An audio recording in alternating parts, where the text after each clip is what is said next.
Rumah Sakit Umum Daerah RSUD Kabupaten Tabanan akan menambah kapasitas atau daya tampung ruang kamar jenazah.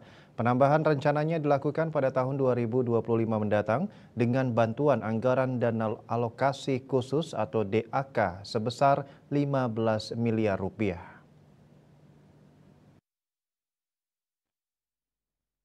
Wakil Direktur Pelayanan dan Pengendalian Mutu RSUD Tabanan, Dr. Igusti Ngurah Bagus Juniade mengungkapkan penambahan kapasitas kamar jenazah dilakukan karena daya tampung yang ada saat ini sudah tidak mencukupi. Kamar jenazah yang ada sekarang hanya bisa menampung 12, sedangkan permintaan masyarakat untuk penitipan jenazah rata-rata mencapai 20 per hari.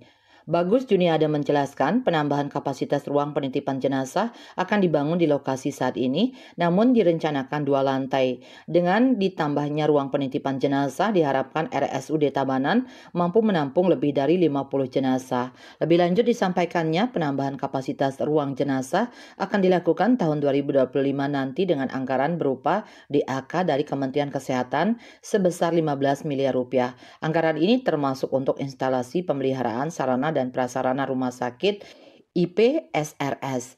Ditambahkannya, RSUD Tabanan juga bakal mendapat alokasi DAK untuk alat kesehatan Alkes pada tahun 2025. Nilainya mencapai 13 miliar rupiah. Bisnis Bali melaporkan.